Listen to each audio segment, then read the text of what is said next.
Certo? Vamos mergulhar logo de cara nesse assunto. Quando a gente fala de planejamento financeiro e aposentadoria, muitas vezes parece que é só uma aula chata de matemática, não é verdade? Sabe aquelas planilhas intermináveis? Mas o material que a gente vai destrinchar nesta análise prova exatamente o contrário. Na verdade, a matemática é só o resultado de algo muito mais profundo, que é o nosso comportamento. O ponto principal aqui não é só bater os números, mas sim promover uma mudança real na forma como a gente encara a vida agora para proteger o nosso patrimônio lá na frente. E para isso, a gente vai seguir um roteiro bem direto. Vamos passar pelo fator comportamental, o consumo real e o crédito, a estratégia de poupança, a importância do estudo junto com os riscos futuros e, por fim, um plano de ação final para amarrar tudo isso. Bom, começando pela base de tudo, o fator comportamental. Olha só essa história tirada direto das nossas fontes. É o caso do seu Arthur. Ele era ex-funcionário de um grande banco, construiu um patrimônio super sólido ao longo da vida, tinha vários imóveis, o pacote completo. Só que por causa de instabilidades familiares e principalmente por aquele hábito de nunca olhar com cuidado para as próprias finanças, achando que o futuro já estava 100% garantido, a coisa desandou. Quando chegou a hora da aposentadoria, o dinheiro tinha simplesmente evaporado. Ele não tinha como pagar nem o próprio plano de saúde. É um choque de realidade. O impacto de ignorar o nosso comportamento financeiro hoje é devastador amanhã, não importa o tamanho da riqueza que a gente tenha no começo. E aí tem uma frase do pesquisador Érico Veras Marques que resume bem essa armadilha onde o seu Arthur caiu. Ele diz que o planejamento financeiro é a forma como a gente enxerga o futuro. E é exatamente isso. Exige fazer escolhas conscientes agora, no presente. Uma aposentadoria tranquila não é só sobre colocar dinheiro em um fundo de investimento. É sobre família, saúde, qualidade de vida. Cada pequena atitude hoje reflete como num espelho lá na frente. Certo? Avançando aqui para a nossa segunda parte, consumo irreal e crédito, as verdadeiras armadilhas do presente. O primeiro grande hábito nocivo, ou erro número 1, é não viver de acordo com a própria realidade econômica. Pensa num orçamento de casa como se fosse uma empresa. É simples, tem o dinheiro que entra, as receitas, e o dinheiro que sai, as despesas. Se o peso das despesas fica maior que o das receitas, bom, a conta não fecha, né? É prejuízo matemático puro e simples. O impacto imediato disso é que a nossa capacidade de guardar dinheiro zera na hora e logo em seguida vem aquela bola de neve do endividamento. Como a pesquisa aponta, não é que exista um consumo ruim, mas sim um consumo indevido, aquele passo muito maior que a perna. O que já nos empurra direto para o segundo hábito perigoso, o uso errado do crédito. É importante entender essa definição a fundo. O crédito é, literalmente, o inverso da poupança. Enquanto poupar é guardar hoje para garantir o amanhã, usar o crédito é gastar hoje um dinheiro que a gente ainda nem ganhou. É como pegar um empréstimo com o nosso próprio futuro para financiar uma ilusão agora no presente. E a psicologia por trás disso é fascinante e perigosa. Porque a gente tem a mania de tratar o limite do cartão de crédito como se fosse um dinheiro extra, uma extensão do salário. O erro vem de ceder àquele apelo constante de consumo.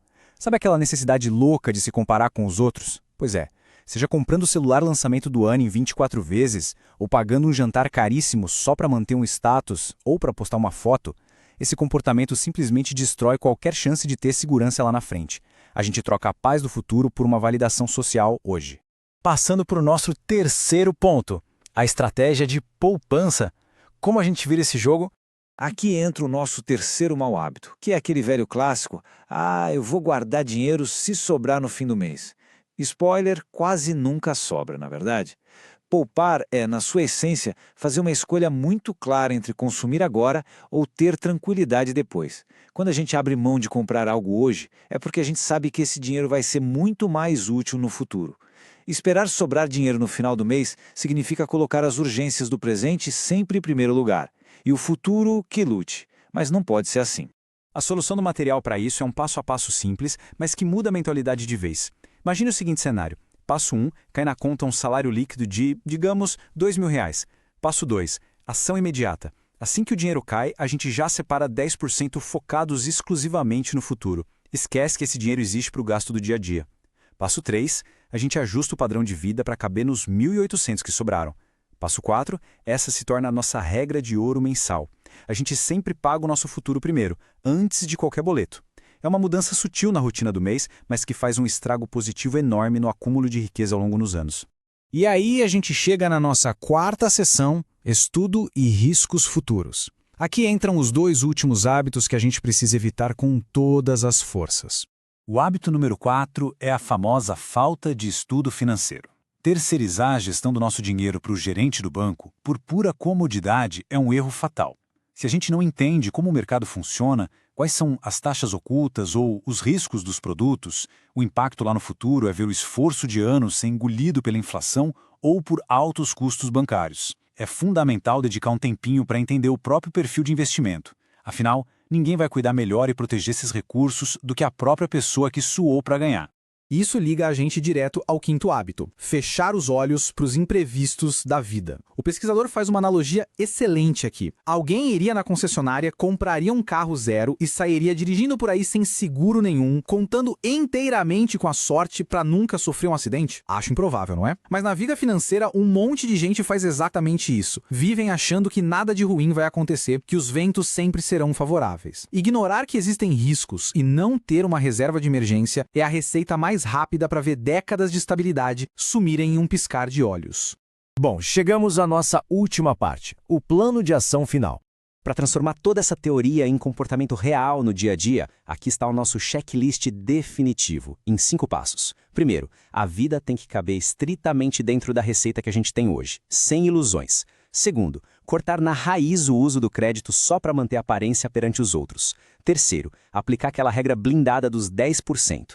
Caiu o salário, já separo do futuro no mesmo dia. Quarto, dedicar tempo consistente para entender como e onde o dinheiro deve render. E quinto, blindar o patrimônio contra os solavancos naturais que a vida com certeza absoluta vai trazer.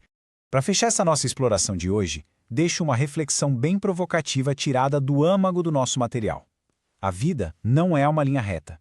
Ela é feita de 3 variáveis inegáveis que a gente não pode ignorar: o hoje, o amanhã e os riscos. O maior vício apontado pelos especialistas é a nossa tendência natural de focar só no hoje, consumindo os recursos como se o amanhã não existisse.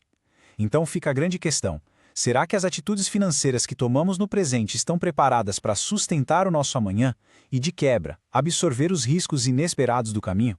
Quando a gente respeita essas 3 variáveis, a tranquilidade financeira deixa de ser sorte e passa a ser puramente uma questão de escolha e disciplina. Até a nossa próxima análise.